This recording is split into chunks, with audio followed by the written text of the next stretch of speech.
काही दिवसापूर्वी मी एका लग्नामध्ये गेले होते आणि तिथे मी हिरव्या टमाट्याची चटणी खाल्ली होती, जी एक नंबर होती. तर मी तिथे आचार्यांना विचारलं की तुम्ही काय टाकलं याच्यामध्ये, नेमकं केवढी भारी लागते आहे चटणी. तर ते मला म्हणले की मी नाही सांगू शकत, कारण की ती माझी खासियत आहे. तर मी म्हणलं ठीक आहे बाबा, आपण स्वतः एक्सपेरिमेंट करून बघावं. तर मंडळी फायनली मी सक्सेसफुल झाले त्या एक्सपेरिमेंटमध्ये, ते पण एका आठवड्यानंतर. आणि आपल्याला त्यामध्ये टाकायचं आहे ते म्हणजे कच्च्या भुईमुगाच्या शेंगा. तर चला मंडळी, एकच नंबरवाली हिरव्या टमाट्याची चटणी बनवूया. तर सर्वप्रथम एका पॅनमध्ये थोडंसं तेल घेऊन त्यामध्ये तुम्हाला जेवढं तिखट हवं तेवढ्याच हिरव्या मिरच्या घ्या, काही लसणाच्या पाकळ्या आणि आपल्या कच्च्या भुईमुगाच्या शेंगा, ह्या सगळ्याला चांगलं भाजून घ्या.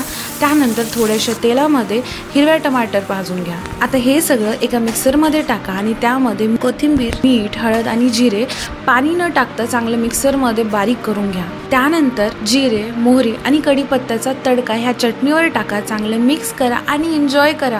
फक्त भातासोबत खाली तर ही चटणी एक नंबर लागते, स्वर्ग.